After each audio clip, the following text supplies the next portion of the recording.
Salut! On va voir le conditionnel et l'expression de l'hypothèse, de la condition et l'hypothèse dans cette vidéo. Alors, pour le conditionnel, on vient de voir le futur simple, donc je vous ai déjà avancé un petit peu d'informations, mais le conditionnel, on l'utilise pour exprimer un désir ou une demande polie. Et ça, vous connaissez déjà, par exemple, quand on a vu le vocabulaire des magasins, des achats, et on disait par exemple, je voudrais un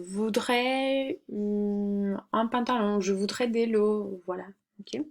Par exemple, ici, je le fais avec le verbe pouvoir. Pourrais-je avoir un peu de silence, s'il vous plaît?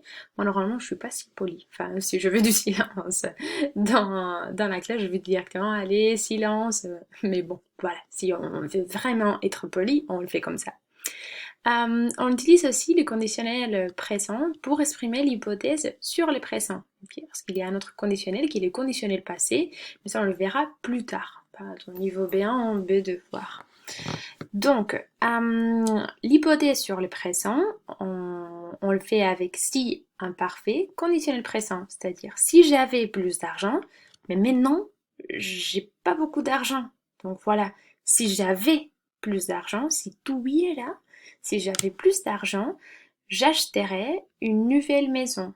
Mais à vrai dire, je peux pas l'acheter parce que je n'ai pas d'argent maintenant. Ok. On avait vu une autre, on va les revoir avec la condition et l'hypothèse, mais on a vu une autre possibilité qui est dans le présent. Ok, la condition dans le présent, c'est-à-dire si j'ai plus d'argent, j'achèterai au futur une nouvelle maison. Dans ces cas, peut-être c'est un peu plus bizarre de le voir.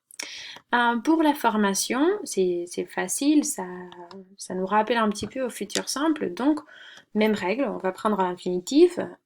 Et pour ceux qui finissent un RE, on va supprimer le E et on va ajouter les terminaisons de l'imparfait ici. Okay. Donc, je vous ai dit déjà qu'il ne faut pas confondre avec le futur simple parce qu'ils sont très très proches, mais ils sont des temps verbaux différents quand même.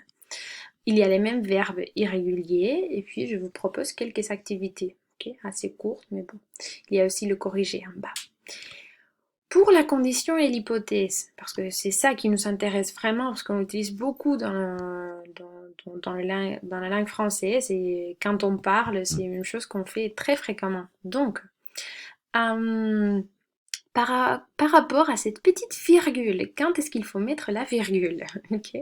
Formation générale. Donc, si on a la proposition subordonnée, c'est-à-dire la proposition qui commence par si des 20, enfin, c'est en premier lieu, alors il faut mettre la virgule. Mais on peut inverser cet ordre. Et alors, si on commence avec la proposition principale, on n'utilise pas de virgule. Et je vous ai donné un petit exemple. Si tu travailles, tu réussiras tes examens. Et en plus, vous voyez qu'à l'oral, même, on fait une pause. Tu réussiras tes examens si tu travailles. Et là, on ne s'arrête pas. Voilà, donc ça sort d'une façon assez courante, mais au cas où, il fallait juste insister.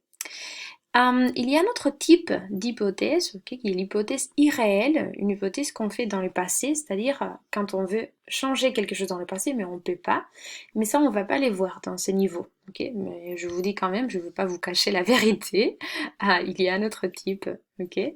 Par exemple, le type 3, ok, qui n'est pas ici. Si j'avais étudié plus, j'aurais réussi.